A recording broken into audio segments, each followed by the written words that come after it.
Hello, everyone, and welcome to Beyond Binary Thinking, the podcast where we try to go beyond the typical narratives, make a discussion more interesting than black and white. Although today we're joined by very white co-hosts. The English winter is doing wonders for our complexion. Thanks so much for joining us, Josh and Beaux. Thank you for having me. Thank you for having us. Do you want to introduce yourself?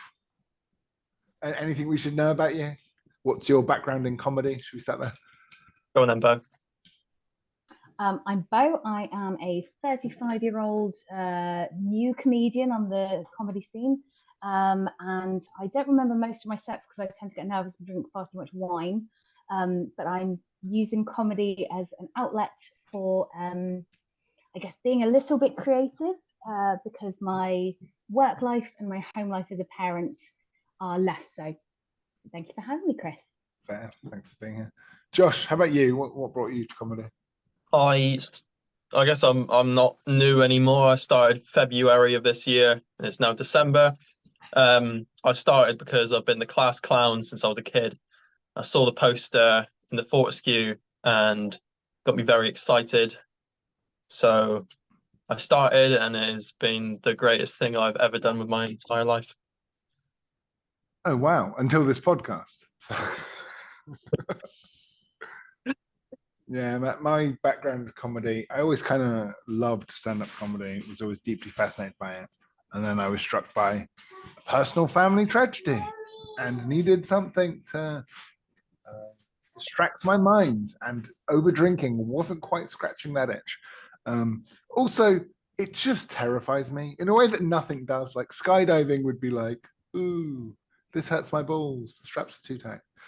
But bombing in front of 50 people on stage is just a feeling no dominatrix would ever be able to instill in me. So It's worse than death, isn't it? Not that I know. I've got to challenge you both there because, Chris, I definitely know some dominatrix that could probably do far worse than a crowd of 50 doing at your comedy. But I take the same thing. Okay. You've met some of my family, right? We'll do some promotions and links in the comments. People can follow up with that later.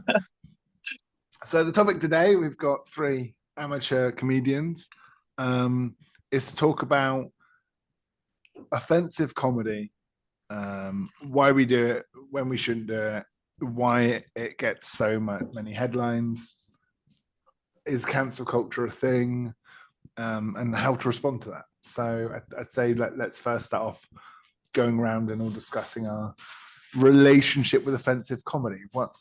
Why do comedians and audiences like offensive comedy, and why do we all perform it? I think dark humor and offensive comedy scratches an itch. Because I think we're not allowed to say mean things and talk about taboo subjects and tragedy in normal society. So hearing somebody so openly talk about it in a way that makes you feel happy, in opposed to how it would in a normal setting, is good. I think it's a big relief, especially in today's sort of social climate. Being an offensive comedian it's something different, I suppose. People are looking for it now. I agree with some of what you're saying, Josh. I think it's not necessarily that it's a new thing because I think I think comedy, there's always been a spectrum of what's kind of safe and happy and fun, or things that are a little bit risque or poking fun at power, or like you say, the areas of the topics within society that are taboo and are difficult to digest. And comedy is a really good conduit for opening that dialogue and actually making the unspeakable a bit more speakable. And I don't think that's necessarily a new thing. But I think that being able to not necessarily make light of difficult topics, but bring it to the forefront and say, actually, it's okay to have an opinion on this and to laugh about it and to laugh about how ridiculous a lot of really difficult and horrible things are, is quite powerful. But yeah, I think that's something that isn't necessarily a new thing. I can think of sort of comedians of sort of 20, 30, 40 years ago who were doing so. I think we're just, because of the fact that we have modern technology, it's just much more accessible now and much more comment honorable now in terms of cancel culture. There's definitely like gallows humor, and if anyone's ever farted at a funeral, you know that it's possible to need that release, not just in terms of the fart, but the laughter that comes afterwards. Um, I imagine, laughing at the darkness and the scary things goes back to when we were cave people round a fire in the dark, scared outside, worried the saber-toothed tiger will come back. And the worst thing for someone to do is start sobbing with terror. But if someone can start telling a story and making people smile and laugh, that is comforting in its own way. And so I think there's an element of that, sort of being able to laugh in the face of adversity definitely helps. But then also, as you alluded to, Beaux, sorry, go for it. I was just say it's kind of what brings us together, isn't it? Like experiencing a traumatic event together brings people closer, and that can be, all being in a hostage situation will bring people closer together because they've shared a traumatic experience. If you are socializing rats, pop them all in the bathtub, and they will all get on because they've all shared this traumatic experience. And I think dark comedy is saying actually we're all a bit worried about something, or there's something going on in society that's concerning. But if we can all laugh together about it, it brings us closer together, and it takes the power out of whatever that dark thing is, and like you say, makes it less scary, makes it much more manageable. Hope so. We'll see. So it's sort of a cliche for new stand-up comics, like when they're getting started, to go really edgy and tell a horrific rape joke. And I think often good comedy gets tarred with the same brush as that, right? Like some of the greats have said some truly horrific, offensive things. What is the difference? Is it just whether it gets a laugh or not? Is that the only measure that counts? I think I would like to ask Chris.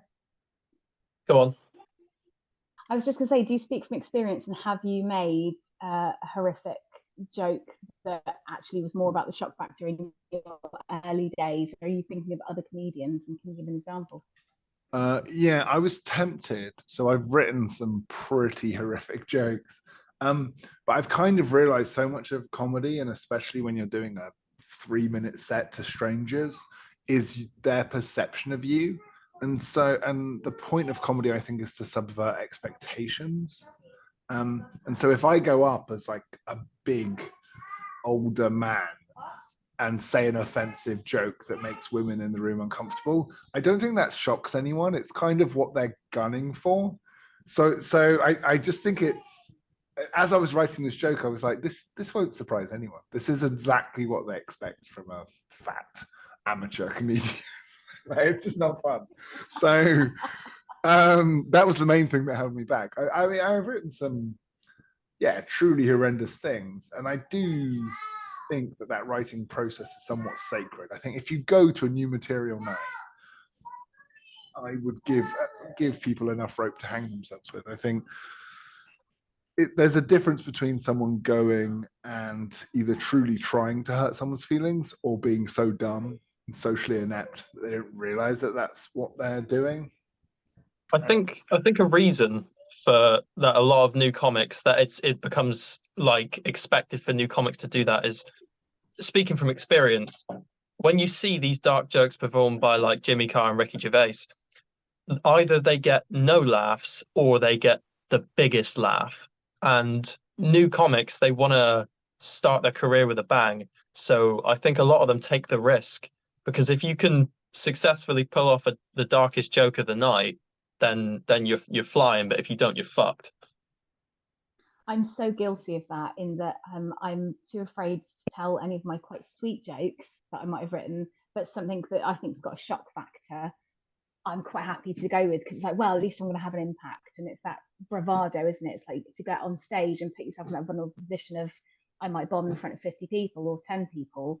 I need that bravado. So actually doing that with a joke to be quite risque is almost easier than going with a joke that isn't risque, it hasn't got the shock factor. And if it bombs, it's not because, oh, well, these people aren't woke enough to get how clever my political joke was or my feminist joke was. It's just because I wrote a joke that wasn't as funny. It is true. And I do think like the shock factor becomes a shield for bad joke writing, which is why I've started steering away from it. Like you know, but again, it comes down to subverting expectations, both. So if you or Roseanne or maybe Ali comes out with a truly offensive joke, the audience is just much funnier than if a big white dude is coarse. Even Josh, as being so young and little, See, like, I spoke with surprises Christian the audience. in Nuki, and he told me the biggest factor for my relatively quick success in quote marks, it was that before I had the whole buckles and straps thing, I would turn up in a 3-piece dinner suit with a bow tie and a ruffled shirt, and I was polite and quite timid and quiet. And then when I go on stage, I would say things that would haunt people. Or worse, when you showed up cosplaying as Sonic the Hedgehog. I wasn't cosplaying. That was the fact that you appreciate the tuxedo. The fact that you appreciate the nuance further proves my point.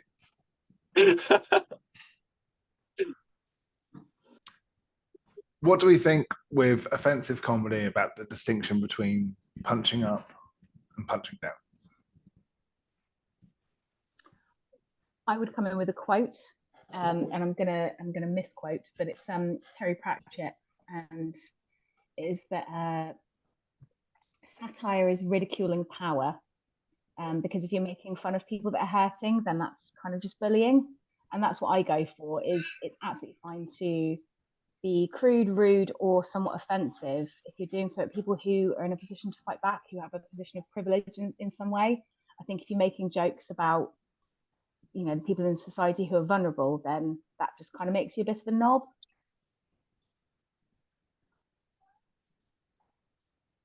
Josh? Still thinking.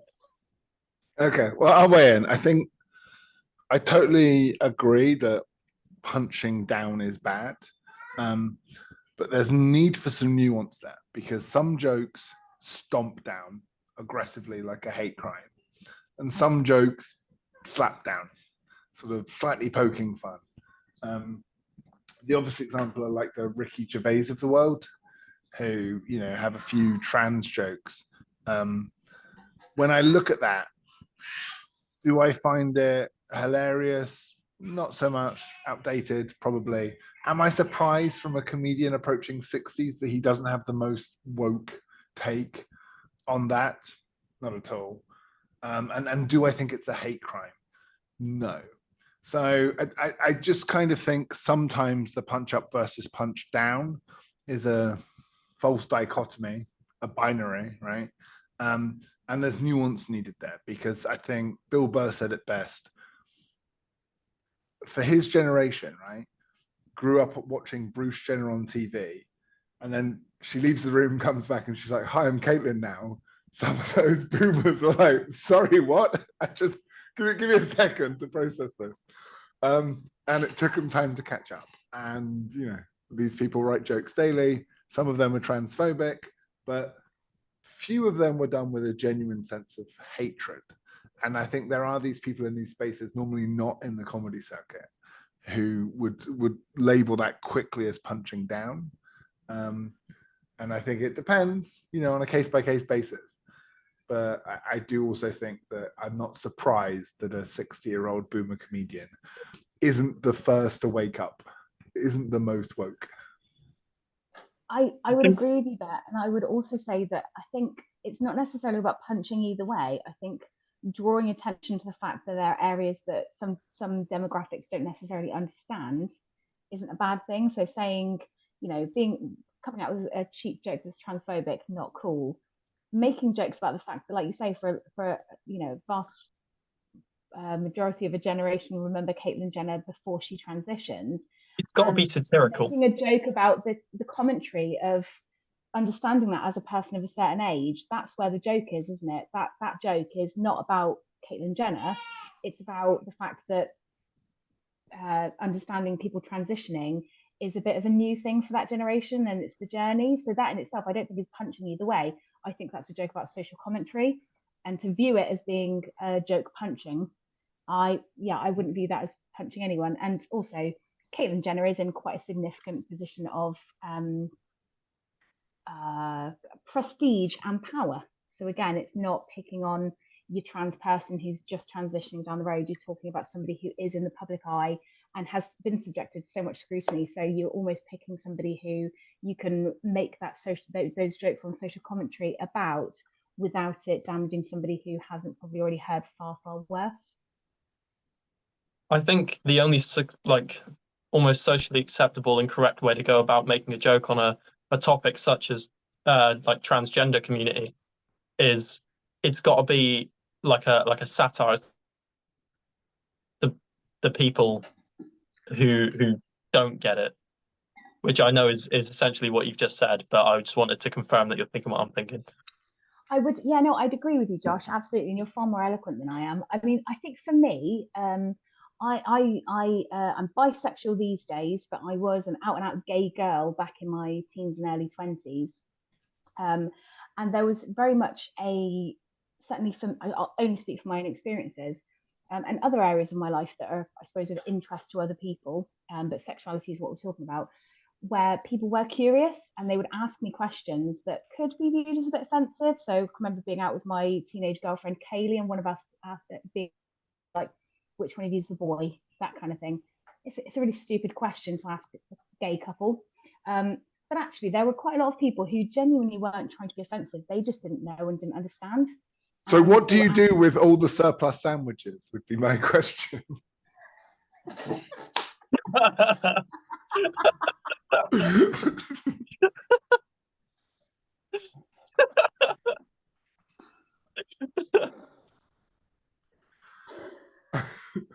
Well, you were going to come back to me about something. What was it? Did my internet just completely cut out? No, we just paused for dramatic effects. Oh, okay. No, it was just to say, I think that there's an element of, if you're raising a topic that a lot of people don't have a lot of understanding about, people will ask questions in not the most polite way necessarily, but it's not anyone's job to educate Joe Public, especially if you're asking questions about anything to do with you personally. But if you are in the performing world, if you can offer some insight into that commentary of people don't necessarily understand my demographic, who I am or where I come from, opening the dialogue can be quite a useful and powerful thing. And sometimes being able to talk about jokes and talk about your misconceptions can open that dialogue. So again, I view that as a positive. Yeah, I think there's a fascinating dichotomy here. I just used fascinating dichotomy because I was stalling for time, and I'm actually not about to come up with a fascinating dichotomy at all. So I'll just restart that sentence. Class plays a big factor in it. And I think sometimes like the well-educated middle class gentrify culture in a way that when these conversations are being had, people are like, whoa, you can't say that, because for us who are perpetually online and have debated feminist and queer studies for 20 years, we reached this consensus. You weren't invited to that meeting, but trust me, you've just broken all of our taboos. And it's like using the wrong spoon at the tea party. It's like, oh, you didn't go to finishing school. And I think that can be a horrible way of not only gentrifying, but gatekeeping the conversation. And so I think the comedians that have come up and done really well with this is just acknowledge, rather than have an angry, strong opinion, which is often why attempts at right-wing comedy fail so hard. Is the people that just are honest and say, look, I don't get this. I'm not an expert on how to talk around this area. I am clumsy. I will step on some toes, but I am trying. And that is hilarious. There's nothing funnier than someone trying and failing to do something and being honest about it. The humility to do that. And I think I agree with you completely, Chris. And my personal attitude towards offence is I will never knowingly try and hurt somebody ever.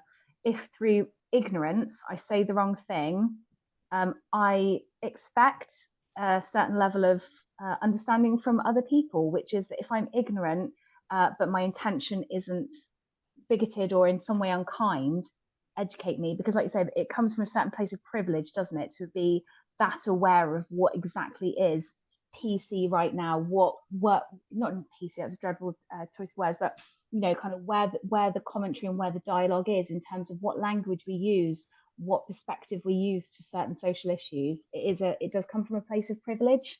And I think, to, like I say, gatekeeping is an interesting word for it, but to use your advances in understanding what is and isn't culturally and country sensitive to squash down people who are questioning and trying to learn is a shit thing to do. And like I say, comedy is such a great conduit, use the word again, for having that open dialogue and saying, actually, it's completely okay to be unsure and to ask questions and to be trying to figure it out, because, you know, not everyone sits on a panel that decides, kind of what's I think right for now. I think you raise an interesting point. I think the people who are like the wokest, the people who have the privilege, the education, the time, the interest, and the social background and surrounding, who completely have wrapped their head around certain ideas and new concepts, I feel like they can be on such a high horse about it. So it increases the divide between those who know and those who don't.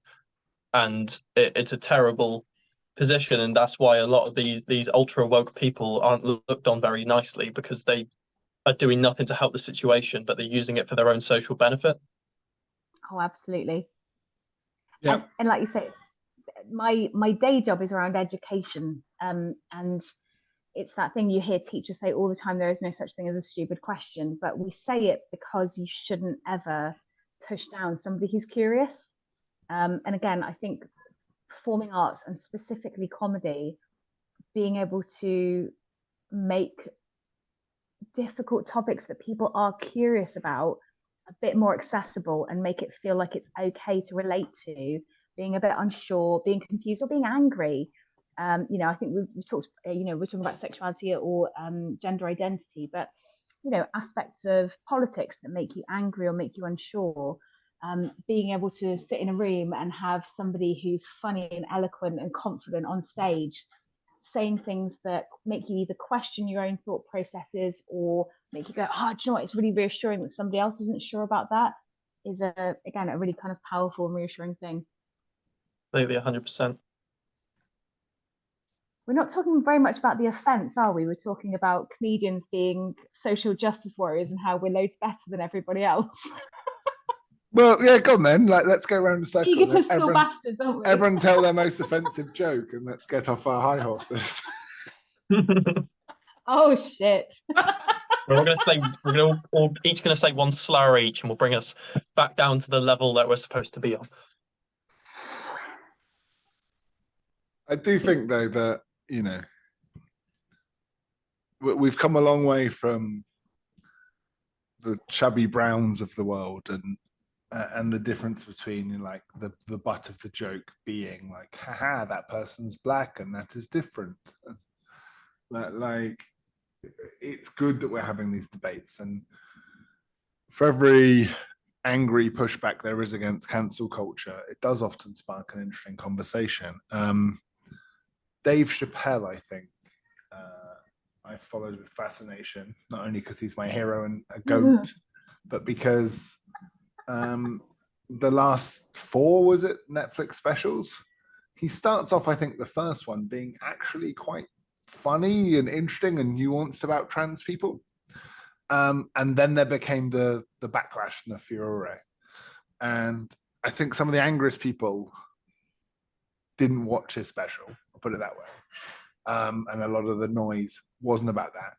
But then by the time it came to The Closer, which is kind of his most recent one, he's done a couple of other YouTube shorts. It just wasn't funny anymore. And it just felt like a Twitter feed personified. And you know, in summary, for those that aren't familiar with it, Dave Chappelle clearly slept with a trans person. And like a lot of African-American men of a certain age, is quite conservative on many views. Yeah, although he may be, you know, leading cultural voice on race, struggled with the fact that this happened, right? And then kind of went on a rant about this, and then got negative feedback. And telling someone like Chappelle what you can't say was a red flag to a bull. And unfortunately, yeah, his last special on Netflix just wasn't that funny and was kind of just ranting. And again, I've heard it a few times. He's not punching down, but for someone that's lauded as the voice of our generation, it's just disappointing that he didn't get it. I think with the punching up versus punching down, we spoke a lot about punching down, but I think in terms of punching up, I feel like that's definitely the correct way to go if you want to win an audience's favor, but too much of it becomes pandering. I feel like I went off a lot of Russell Howard's material because it feels like jingling keys to the more liberal side of the audience to just say English government bad, Trump bad, Orange man bad, Biden good. He's racist. He did this and that. I feel like it's cheap and easy, and it gets boring for me. I'm going to come in at cheap and easy because that's my usual entry. I think I absolutely agree with you, and there's a real balance, isn't there, between writing jokes that you think are funny and that mean something to you, because I think unless you're putting in your own values and opinions into your jokes, then they're just you shouldn't write for the audience. No, but there is an element of I want the audience to like me because that's how I get booked for gigs, and I do this because I want to stand there and I want that lovely positive feedback of other people laughing and finding me funny. That's why we do it. So it is a real balancing act. Isn't there an element of people pleasing there, right? And these people who are desperately pandering, and they might win in the short term. But I think the path to truly saying something profound, interesting, and funny is not to try and people please in the short term. I think in everything it's like a form of selling out, in my opinion. You don't want the audience to like your jokes. You want the audience to like you if you really care as a performer. So I wouldn't I wouldn't ever say anything on stage I don't find funny myself. Absolutely, I agree with you there. And some of my best jokes I can't tell because I start laughing halfway through because I find them really fucking funny. But I would like to share two anecdotes of my own, which is one that are relevant. One is that I played a gig, and I've been doing comedy a little bit less time than you, Josh, but I've done a lot less gigs because single parent with a career and stuff, so I don't get to do it very often. But I played a gig down in Cornwall, and there was a fantastic female comedian who went on before me, and that's a really nice thing because quite often there's one female comedian on the night, and there's possibly one non-white comedian, and there's possibly one non-straight or cis comedian. The tokens, as we call you. Exactly. But you're a buy one get one free special offer. That's fantastic. I mean, if I was physically disabled and not white, I would get booked for every damn gig in the Southwest.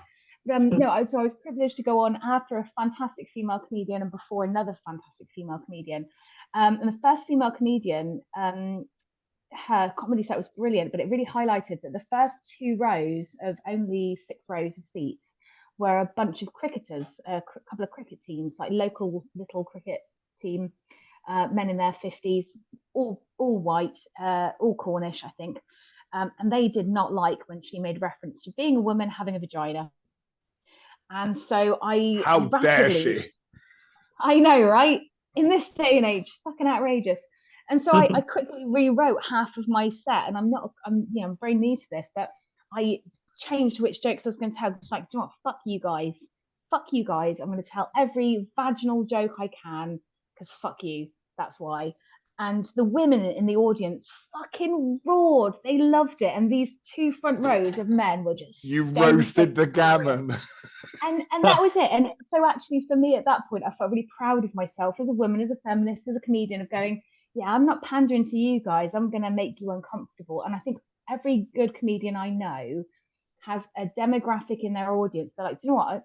No, I don't care if you're having a nice time. I'm not going to pander to you. This is what I'm going to do.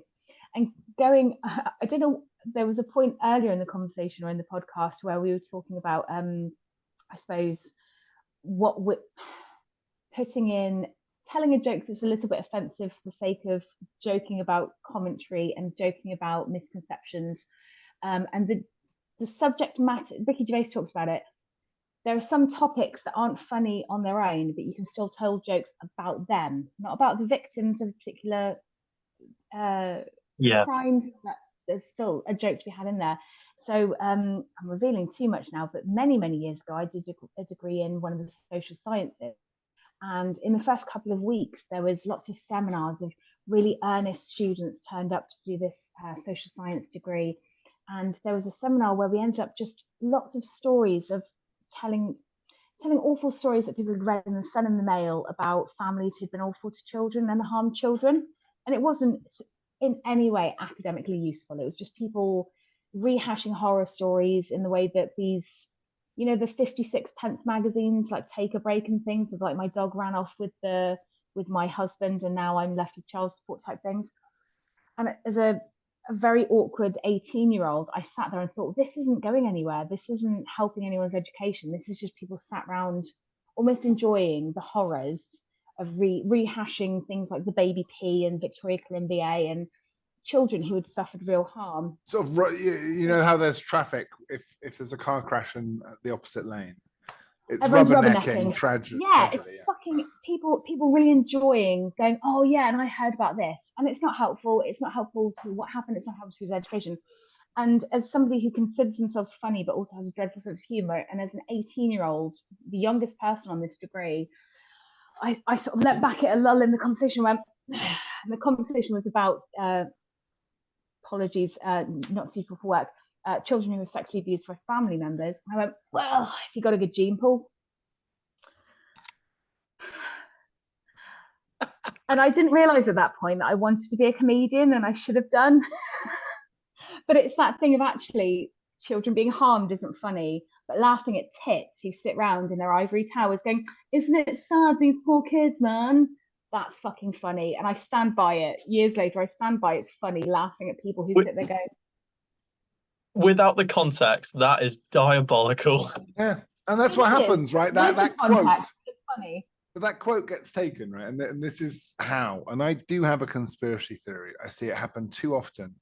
This cultural bullshit where they're like, offensive thing was said by a comedian, taken out of context, and that's printed. And then here's what some idiot on Twitter said about it. And then here's what someone who hates idiots on Twitter said about it. And before you know it, it's like this fire. And you're like, none of this matters. It's like reading the comments on Facebook where you're just like, have any of you read the blog you're angry about? No. Like, no, what are we doing here? No, 100%. I feel like a lot of the, especially talking about cancel culture, a lot of the people who are actively pursuing to cancel people have no idea what they're talking about. It's the same with a lot of political leaders. I think it goes both ways, but crucially on both sides. Yeah, that is a really important distinction here because it's very easy. It goes both ways. Whenever there's hate for a certain political party, when Trump was elected and the years following up until Biden was elected, it got worse and worse. But I feel like people had subscribed to the status quo. They didn't know why they hated Trump. And I feel like a lot of people today, a lot of conservative voters, don't know why they hate Biden. Oh, I feel absolutely. Like and worse, the main reason people like Trump isn't anything Trump does, but because he pisses off people that hate Trump. Yeah. And this is the culture war bullshit of the snake eating its own tail. It's nothing to do with what Trump does. It's just the comments section being happy that the opposing team is not happy. When say a celebrity, it's like an article goes out, so and so said something about this. A lot of people will jump down their throat without knowing exactly what they said. And oftentimes, if you investigate it and go right to the heart of the matter, what they said has been massively taken out of context. And it's like Chinese whispers. Things get worse and worse until that's it. A career is ruined. That's fun though, isn't it? No, it's not. That's the game. I mean, look, I do have a conspiracy theory here, but there actually is some interesting facts. This cultural thing is intentionally funded, lobbied, invested in. So there is a oil company conglomerate owned by a gentleman known as the Koch brothers. Koch. I should have said that to a group of I'm an easy target, come on. There you go. As you said, as you promised. But like these people will pay a $10,000 bounty. And just so you know who these people are, they fund Breitbart News and Prager Union, and they own newspapers. And they will pay a $10,000 bounty for any story about woke council culture. So anytime you read one of these stories in the Mail or the Telegraph, or you probably don't read those institutions, but the Facebook posts about them that come afterwards, right? Understand that there is this intentional mill that is creating these stories. Well, maybe they're true, but once you pay a bounty to find them, you are incentivizing college students to go and find them. And I think with good reason. Now, for them, the reason they do it is twofold. It's clickbait, it gets attention, it's a distraction. We're allowed to debate whether trans athletes should be on the swim team, right? We're not allowed to discuss why the economy's fucked and everyone's poorer than they've ever been. That's not up for debate. That should be actually angry. That's the punching up we should be doing, right? Instead, we're talking about fucking a swim team in Wisconsin or the bathroom policy in Alabama. Like, who gives a fuck? I'm going to get really school teacherish. I'm so sorry, but I'm not, because I'm going to fucking do it anyway. But I keep drawing, like, I'm not the most educated person in the world. I didn't have a particularly good education myself, but teaching about Shoah or the Holocaust was a really like a big highlight of my teaching career, and trying to explain to friends in the pub about the parallels between sort of late 1930s propaganda against Jewish people, because prior to Shoah or the Holocaust taking place, that those subtle things that people in power did to draw attention away from these dreadful things, and also to draw hatred towards these particular groups. The parallels to what is currently going on in terms of our media and our politics is fucking outrageous. But yeah, I think that's the thing for me, is that it's even modern technology, the fact that we have the internet, we have this open communication, and yet still it's so vastly controlled by so few people who have so much power, that we're not talking about, and we're not kind of kept current with outrageous, awful things that are going on in the world. We're kept busy with thinking about things that are quite inconsequential while atrocities take place. And we've seen this throughout history, and I use Shoah as an example of that because that's what I know. But again, it's happened time and time again, and we look at the this week's in the news has been Rishi Sunak's fucking bill around Rwanda, but then it's also, oh yeah, but who came out where in the jungle? Politicians in a fucking jungle television program shite. And I'm listening to the news on the radio going, sorry, what? You just mentioned that all the MPs have gone, oh yeah, fair enough, we're gonna back Rishi, but then onto who's won a fucking jungle show. Carla said it beautifully on Frankie Boyle's show. He said that the media love Nigel Farage and will cover him like Trump 24/7 because he's a useful idiot. He's a distraction. Oh yeah, 100%. Like, and we don't want to talk about the systemic problems that we have. Like, British immigration policy is racist by default, right? We will allow Germans in because they're white. We won't allow Indians in, even though they were part of our culture, part of our country for hundreds of years, right?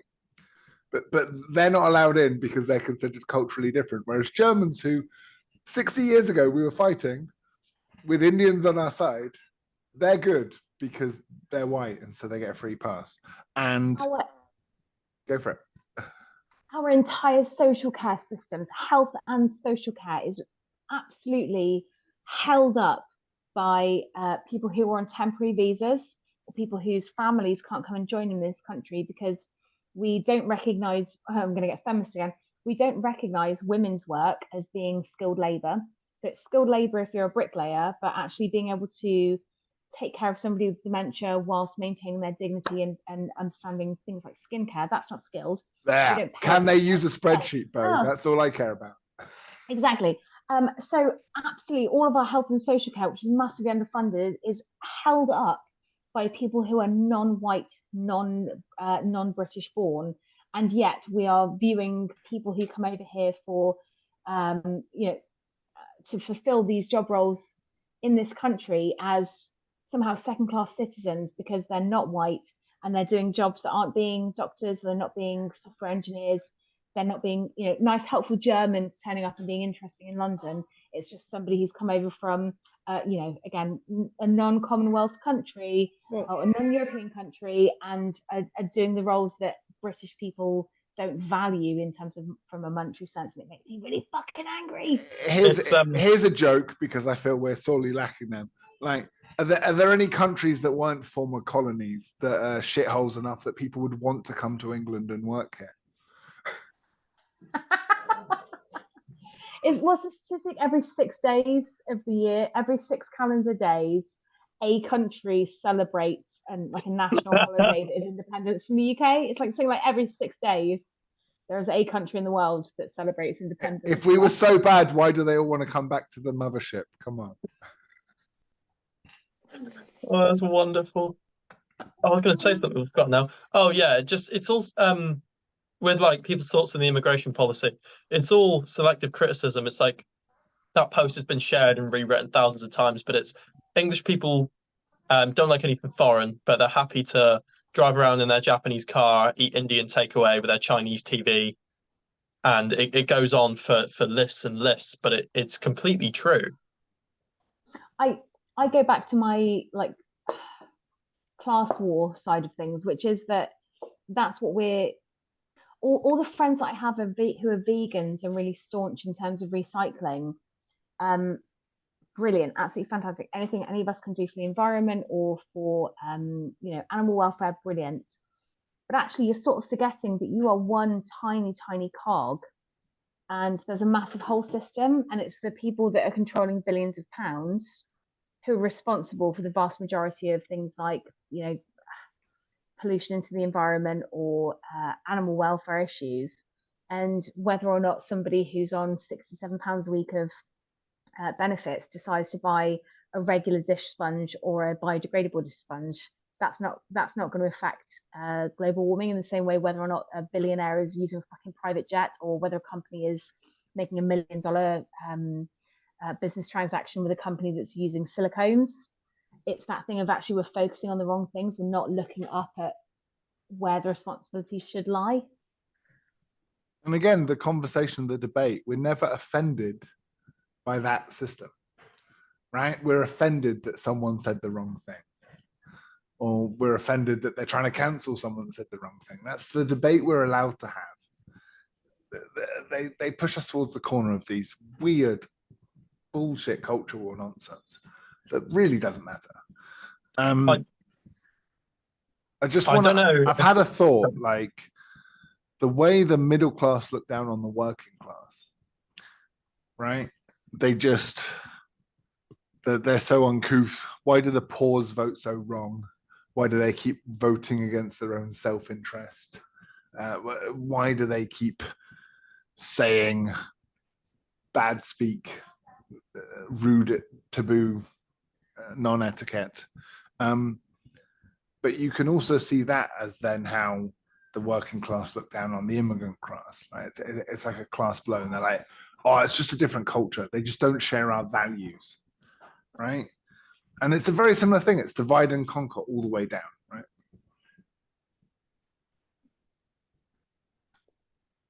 Absolutely, because everyone needs somebody to look down upon, don't they? And nobody wants to recognize that they're oppressed. And for me, it very much, and I come back to my day job a little bit, but I work with vulnerable aspects of society, but everyone needs to have a sense of dignity. And dignity is very, very easily accessible if you have money. But dignity is not something that we value in people that aren't moneyed. So actually, if somebody is, in another country in the world where there's been a natural disaster or some sort of war, We recognise people's need for food. We recognise people's need for clean water and medical supplies. People's right to dignity isn't there. So then we have these fucking gap year wankers turning up going, I have no discernible skills, but I'm just going to turn up and take some photographs of myself with a load of brown children for my gap year, Facebook Have you post. seen Humanitarians of Tinder? I have not. Is It's that one good? of my favorite websites. So it is just a collection of photos of people that have put up their gap year photos Tourism. It makes me want as their to Tinder vomit. profile, and it's just a selfie of them. Fucking vomit worthy. It's fucking vomit worthy. But it is that idea that actually dignity shouldn't be a moneyed thing. In the same way, don't get me wrong, healthcare shouldn't be a moneyed thing, and yet it is. But it is the idea that we all have to look down on someone, and for the oppressed in our country, this country, actually it doesn't matter that really now, even on 2 incomes, a working class family who are working hard, working 40-hour weeks, 2 parents, you can't afford the rent on a 2-bedroom house, and you get no assurances of the fact that you're going to get a good deal on a 2-bedroom house, that you're going to get lack of mold or anything else. But it doesn't matter, because you've got to stay angry at the people below you. You've got to look down. Isn't that the fault of feminists, though? If we hadn't insisted on being able to own properties and have jobs, would we not have more money in our economy had you not burnt quite so many bras? Oh my God, I'm so sorry that my free boobs have fucked you all financially. On the upside, my back feels amazing. Congratulations. Very free shoulders. When you can sell your back, then I'm quite disappointed, guys, for some offensive shock comedians. This has gone very wokey and left. I don't think we've said the word comedy at all. We just started talking about politics. I'm sorry I had to leave, by the way. I had to go to get a phone charger. I didn't want to interrupt you. Thank you. Okay. I'd like to point out that I told at least 2 anecdotes that are rude comedy and showed me in a negative light. So I think I've done my time. I feel like somebody else should share, Chris. I've been saying Chris, racist, what's the sexist worst shit. thing you've ever done? Comedy. What's the worst thing you've ever done, Chris? Comedy-wise or in real life? In real life, what's the most evil thing you've ever done? This is not a confession. So evil, I will not be sharing it with anyone. I took full advantage of my privilege. I put it there. Because you know what? It would be bad not to. Isn't that worse? To have privilege and not play the card? To squander one's privilege? What a waste. Something I won't be confessing, as he says, as the skin of his last victim slips off of his face.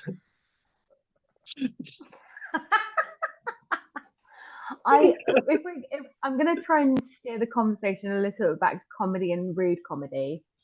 I definitely find that before I ever got into trying to do stand-up comedy, which has been in the last 12 months, a very new thing for an old lady, I'm the funny guy in my group of friends. I'm the person who all my friends will get together and I make everyone laugh. We're all out for dinner and I'll get one of my friends to spit their drink out because I make them laugh midway through a drink. And a big part of how I do that is being a little bit outrageous. And a bit like you were saying earlier, Josh, about when you turned up with your ruffled shirt and a 3-piece suit. I'm not middle class. I'm from below working class backgrounds, but I speak with a good posh English accent. I look like a nice school teacher in her 30s. And so when I come out with the word cunt and I say something dreadful about anal sex, it fucking shocks people and they spit their drink and I get a good reaction from it. And I think if outside of all of me trying to be impressive in this chat on a podcast, the reason that I am a little bit rude and outrageous in comedy isn't because I'm trying to be political or trying to put across my moral viewpoint or try and educate people. It's because that's how I know I get the laughs, because I don't look like I'm going to come out with something really rude and crude and awful. And when I do so, it shocks people, and I love that, and I really enjoy it. That's good, because there are many places for you to put across your political views, but on stage in front of people who want to laugh is not it. People, especially like political humor is fine. Political humor is brilliant, but it really irks me when you can see that people don't think what they're saying is funny. It's not supposed to be funny. They're putting their own outrageous opinions in the form of set up punchline for an excuse to say it. And it's not the place for it at all. I think there's a lovely balance. Like, I'm a massive Frankie Boyle fan, and I battle with that because he does sometimes punch down. There are some of his jokes, older jokes, are just him being a bit of a cunt, and I'm not on board with that. I don't think you should ridicule people that aren't in a position of power. But I do think there is an element of a lot of what I find funny with him is it's outrageous, but also it resonates with me politically, which I really like. But I think for me, the point where I know a joke's really funny is when I tell it and it's not on stage. Like, most of my jokes that I find funny are jokes that I told in a social setting, and I've made everyone feel either really fucking hilarious or really fucking awkward because I've said something very strange or very just out there. And that's what makes me laugh, and that's what I try and bring to the stage is, here's me telling a joke to you that I told at a family gathering to 9 of my relatives.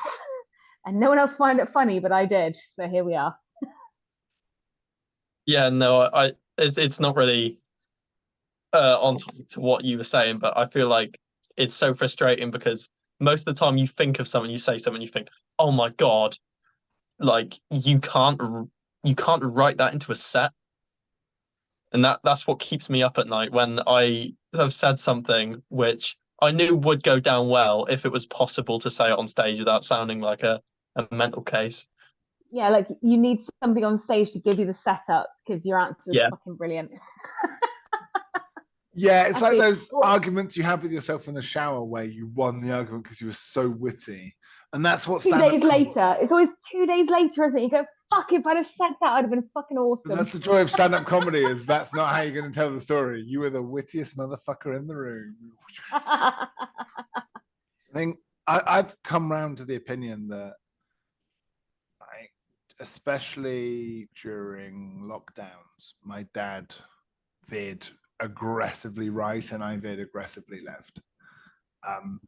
And it's very hard for me to combine the thing that I deeply love him and I fucking hate his politics. So much of what he says I think is so wrong, but I actually don't care, if I'm honest. It's not like I'm like, oh no, dad's gonna vote wrong, I must stop him from his one vote, because voting doesn't fucking matter. He's my dad. And as I like having these arguments fuck online. You, voting matters. Fuck you. I don't mean to interrupt, but fuck you, voting does matter. Someone didn't study statistics. Voting doesn't matter. Like, it really fucking doesn't. For me, I think that's like one of the most important parts to being a good person in today's society, is that people hate based on opinions and viewpoints. I think and it's like the sports fandom of politics, right? It's yeah, like, I'm on the good team, fuck Man City, Man United are the all good, honourable, great people, and your side are evil cunts. I'm going to go Dogma, which is, who is it in Dogma who says, I'm all for ideas because you can change an idea. Beliefs is something different. Chris Rock. Yeah, there we go. That's the thing. But Chris, you were about to say something fucking inspirational and interesting. I was very interested to hear about, you were saying during the pandemic, your dad went right, you went left, and you were saying about you're thinking that actually, I love my dad, I don't agree with his politics. Please keep going. I love him. And most of our political discussions are not me trying to convince him to vote right. It's me saying, hey, Dad, I've been thinking about this and I've worked really hard on my ideas. And please, will you pay them attention and give me some respect and assume that I'm not wrong and an idiot? And that's actually what I want. And when I actually have the compassion and empathy to think he's doing the same, because when I dismiss his political viewpoint, he feels ignored, left out, no longer respected. And that's at the fucking heart of it. And that is why good universal comedy is not getting on your soapbox and fucking lecturing people and saying, I'm right and those cunts are wrong. That's politics, and that's different. And I like politics, and I'm interested and I'm fascinated by it. But if I get to the heart the truth behind the truth. I wish my dad would listen to me and respect my opinion on things, and vice versa. It works both ways. And one of my there's two things I want to say, and I love hearing that story, Chris. Thank you. One is a quote from a book called "We Need to Talk About Kevin," which is children, but I apply it to adults. Children need our love most when they deserve it least. The people when they're at their hardest, they're most unkind, need our love, compassion, and kindness and understanding the most. And that's hardest. It's really easy to be kind and compassionate and empathetic to people who are lovely, and people whose opinions are different to yours in terms of politics. It's much harder. But the other side of it is people don't learn from people they don't like. So if somebody thinks that you like them and love them or respect them, they are far more willing to listen to your rationale. And at the point where it's really easy as somebody who sits on the left, and I sit on the left, of going, yeah, but I'm right, because I'm the liberal side, innit? Clearly I'm right. And so I don't need to listen to anyone else. But no, actually at that point, you're talking about, I'll go back to Chris Rock, you're talking about beliefs rather than opinion. And we should all be open-minded. We should be listening to other people's views, even the views of people that we think are knobheads. Give them that chance, listen, and then answer, and make somebody else feel that you actually value their opinion. Even if you don't agree with it, it's important to value other people's opinions. So if somebody in your family votes the other way to you, and I've learned this very much the fucking hard way, saying to them, no, you're fucking wrong because Labour's right and I'm a lefty, gets nowhere. Whereas going, actually, let's just have an open chat and a dialogue with people that care and respect each other, and might have a difference of opinion. That's where learning comes in, and that's the most important thing, is sharing knowledge and information. So I think even more basically than that, I just feel like people, like the football analogy is the perfect way to do it. For me, who doesn't lean left or right, I don't care. That's what right-wing people always say, by the way. I fucked up on your education, Josh. I don't care how far left or how far right you are. If you're a nice person, then I will talk to you. But I feel like no matter how nice you are. I'm going to go one further, Josh. I'm going to interrupt you and go one further. Some people aren't nice right now. Some people aren't good right now. But deep down, everyone's all right. That we're all fucked up in our own different ways. And I think trying to remember that when someone's being a bit of a cunt makes life a lot easier. There's no such thing as a bad person. Like I've had people when I was in school come up to me and say, I've heard you're a Tory, I'm not going to talk to you, but I would give you my last fiver. And they don't care, like, if I'm a useful and nice person to them, because if they associate me with me, then that means they're I guess bad. And did some people bully you because of your lesbian haircut? Oh, they did, actually, especially when I had a top knot. So you were getting it from both sides, Josh. Yeah, that's mate, what she said. What? How much shit do you have to take? Like, how do you think I wound up as a comedian at 18? Oh, Josh, a little bit more, darling. You have to take a little bit more shit, darling. Just think how much better you could be, Josh, if you got bullied. That's why I post those dancing videos. It is the perfect, it's the line, you know, not enough that you kill yourself, but enough that you become a great stand-up comedian. Why do you think I post those dancing videos so openly? I'm just farming hatred. Yes, your comments feed me. The dark side will make me more powerful than you could possibly imagine. Yes.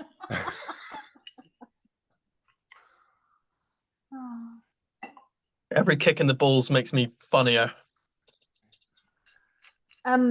We should talk, but I do charge by the hour.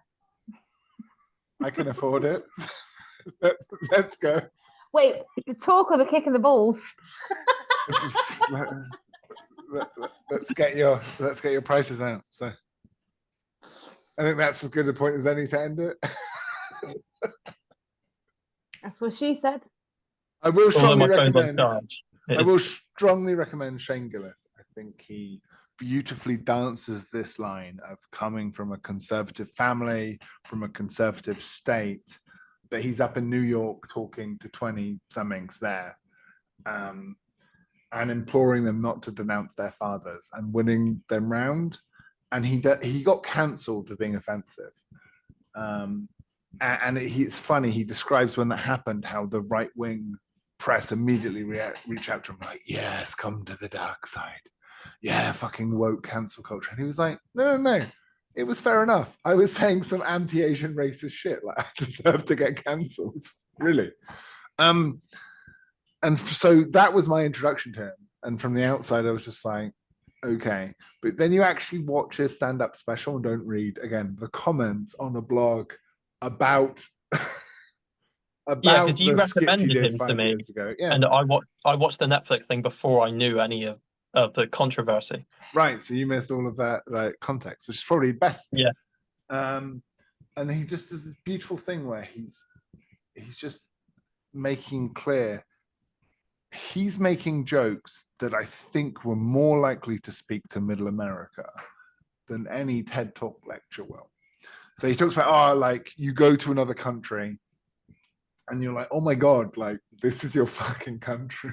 Like, we're definitely number one. Like, we are number one, no doubt. Like, he's like talking about driving out of the airport in Australia and being like, this is your country? Fucking hell. And then you tell, and you tell these fucking foreigners this, and they don't like it. They can't handle it. And they come back with some, like, thing saying, fucking, yeah, but how many children die in gun deaths in your country? And you're like, they're trying to make you feel bad because, they know you're better than them. Some faggy shit, And like, what are we going to do? Put in gun laws? Like, no, like we just, like real men, we just fucking chin up and accept the kid deaths. And we're still number fucking one. And if you look at that joke, if you quoted that joke, right, in a newspaper, it would be Shane Gillis is homophobic and punching down, and he used the word fag as a gay slur, right? But we know what is the purpose of that joke is to highlight to the people that are there on board with him. Yeah, America's number one. Yeah, we're cool. Yeah, fuck other countries. Yeah, it is sad that so many children die in gun deaths and we're not going to do anything about it. And you would never hit as hard coming at it from the other side of the aisle as he does coming from within. And I don't think he uses the word faggy there as a cheap shot at the gays. I think he uses the word there to satire of himself, though. This is the thing, right? It's one thing it's like you can only tell a good joke about your black friend if you actually have a black friend, and that's coming from a position of knowledge and love and experience. He uses that word because that's real for him and his people, and it's a way of just like sneaking in that he's one of them, and the blow lands so much harder underneath their defenses because he does that. And I think if that was taken out of context, people could completely misunderstand the point of that joke. As much as Beaux doesn't like it, with her social studies degree. No. Fuck. She's gonna blow. No, she might later. No, it's a really hard one. So I've been really chastised for language because my attitude has always been that, a bit like Harry Potter and Voldemort, by not using a piece of language in terms of acknowledging it, you give it more power. And so again, I'll use something that is personal to me because I feel like I have the power too. As a bisexual woman, I used to use the term dyke, and dyke was used as an offensive term towards gay women. And when I was a young gay woman, it was like, fuck it, we're going to take it back. We're going to identify as dyke because fuck you. You don't get to, the bigots don't get to own our language and our identity and our culture. So we're going to take it back. So you might call us dyke as an offensive, and we're going to take it back and own it. And I think outside of even what is and isn't offensive. Like language to me as an educator is really important. I think that language, it's how we define ourselves, it's how we think. We think in language. If we don't have the language to use to understand what's going on, like it's really important. Language is really fucking important. And I've previously always been of the view that to have any part of language as being so to be you can't reference it, that's too far, because we need to be able to explore that when language is offensive, why it's offensive, and to talk about it. But there are parts of language that are so very offensive that no, it's not okay to bring it up, even in a academic or contextual situation. So that's why when Chris is dropping the fag bomb, I'm there going, this is really funny, and I kind of agree, but also I'm just a little bit awkward. So apologies. And that's fair enough. But I think intentionally so. Like, I think that word is a coded speed hack. As probably, I think am I the only a little bit gay on the chat this evening? I'm bi uncurious. As far as the world's concerned, I'm straight. Okay. Well, as out and out bisexual, I always find it really interesting. So again, I come from this as someone who was a school teacher for a little while. Fag is used all the time as a slur against gays, and not so many people understand the history behind the term fag. And a fag is a shortening of the word faggot, not in terms of the tasty Mr. Brains meat treats that you'd have on a Friday night with chips and mushy peas. They're disgusting. They're not. You're just they are. Young. That's homophobic, Josh. That's what we're getting cancelled. Nowadays, you have to be like, yeah, give me some more fags in my mouth, please. So faggot comes from, if you're building a bonfire, the faggots are the small pieces of wood that you use to get the main part of the fire going. And when we were burning witches in like the 1600s in this country, we would build a fire and have a big post going through the middle, and we would tie the women that we were accusing to be witches to be burnt, and any homosexuals that we found in the village would be tied up and thrown in the base of the fire to be the faggots. Does that mean the term fag hag is a 2-for-1? Essentially, yes, because a hag is a witch and a fag is the gay that is used to get the fire going. So yeah, fag hag, absolutely. If we're talking Salem, yes. Any bets on how quickly this will get age restricted on YouTube? Hopefully, I'm going to get off my soapbox in a minute and let you finish, Chris. But I think there is so much power in language. How we say what we want to say is really important. And actually being able to use terminology that other people shun and say, I'm going to shine light on this and say where it comes from, where its power comes from, are away a little bit. So this is a very roundabout way of saying Bowley endorses Chris using the term faggot.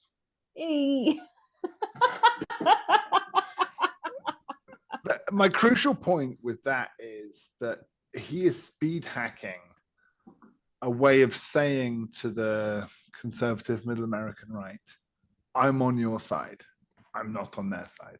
Everyone knows that that word is a cancelable offense, right? Like, for good reason. But the punch lands so much harder from inside. As I say, it's a piece of propaganda. It is him converting the people that think they're on his side. Bill Burr does this all the time. He comes across as a misogynistic, anti-feminist. If you actually listen to the point of his whole bit, he's the butt of the punchline. He's punching himself. Like his toxic masculinity and his failure to deal with his wife, who's much smarter and wiser than him, is the point. Hotter. Yeah, well, you know. The important bit. I'm biased. Like I don't have the luxury of the privilege of having either option. But you know, I wanted to say this earlier, but my mic tactically cut out.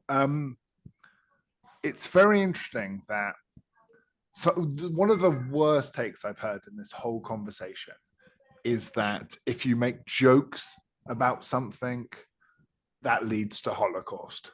First they joke about it, then they kill everyone. And I think that's the dumbest take of the lot, because actually I have looked into this. Masters in social psychology, and it was something I was deeply fascinated with. There weren't jokes about Jews in the build up to the Holocaust. In fact, the opposite. They stopped talking about it, right? I think the ability to joke about something takes, a good joke at least, takes some empathy and some understanding. And you remove that if you really are seeing someone as the enemy. There's not much funny to say. And what everyone remembers Nazis burning books, right? That is really famous as an image, and everyone talks about, oh, Nazis burn books. Do you know, Josh, the books they were burning? It wasn't Jurassic Park by Michael Crichton, was it? It wasn't, which is why you're able to buy so many surviving copies of that wonderful novel. Beaux, you weren't here for this. I was Josh is a Chris. collector. He wants a bookcase exclusively of Jurassic Park. So I've got 4 copies at the moment, 4 different prints of Jurassic Park by Michael Crichton. And I've asked everybody for my birthday and Christmas in the next month or so, I want copies of that book, because I think it would be so funny if someone were to come to my house and go to have a look at my bookshelf and then see their face as they realize that every book is the same thing. Oh, sausage, it takes a special kind of autism, doesn't it? Especially to interrupt my point, which was that the books that were burned by the Nazis, back to the Holocaust, yes, were not Jurassic Park. So what? They were books on like the gays and trans people. And the disabled. There were books on the disabled. I'm going to have to throw in that we call it Holocaust, non-Jewish, but Holocaust means a sacrifice. And so we refer to that episode of time as Shoah, which is a Jewish word, because Holocaust, as I say, means Holocaust means like a ritualistic sacrifice of those who are willing to be sacrificed. And what happened in those years was not a ritualistic sacrifice. Okay. So Shoah is SHO''AH,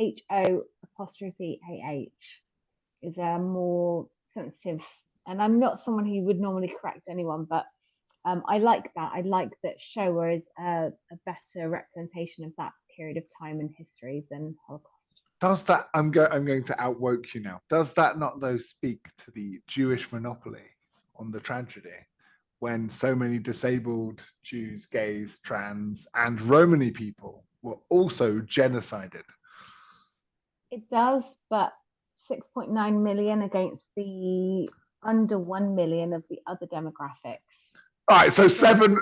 All right, the Jews won 7-1. All right, I feel like we get to, yeah. But who's keeping score? The Germans do. They keep meticulous records, thanks to IBM computers.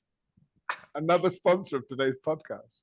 You know what? If this goes on YouTube, I'm definitely gonna get challenged on my fucking stats, aren't I? Because I can't quite remember them, and I may have made those up. Who's counting? I love people are gonna. People, I assume only people we know, probably just my mother, is going to sit through like over an hour of this. This isn't funny at all. I do the thing. This hasn't been hilarious. Do you know what's really shocking for me? And I feel like Chris is going to empathise with this far better than Josh will. I don't think of myself as old, because internally I'm still about 17. That's the most offensive thing you've said all episode, Beau. You're about to pull me off. I'm going to cancel you. Oh, no, as long as I get cancelled by someone. I feel old. Because I'm getting killed in... Josh, shit the fuck down. So, since I joined the comedy circuit, I've been making jokes about Josh's mum, because Josh is an 18-year-old young person, and that's a funny thing to do. Make jokes about someone's mum, isn't it? Your mum jokes. It wasn't until maybe a month or two ago that I realised that I'm actually so old that Josh's mum and I are the same age. And when I was making your mum jokes, I was thinking like someone my mum's age. That is not Um, it, because Josh, have you your met my mum and mum? I are the same fucking age. No, I'd love to, but we are the same fucking age. Wait, yeah, you will on the 22nd. I need to see something. I've got your puke vans still Oh, downstairs. yes. How flattering for you And to admit in front of however many people this is going to reach. 4, Oh. including us. I still need my cowboy hat, by the way. Robin has it for his business. What the fuck have you kids been up to? Whatever. No, I'm not involved. He took that thing home, and I ain't seen it since.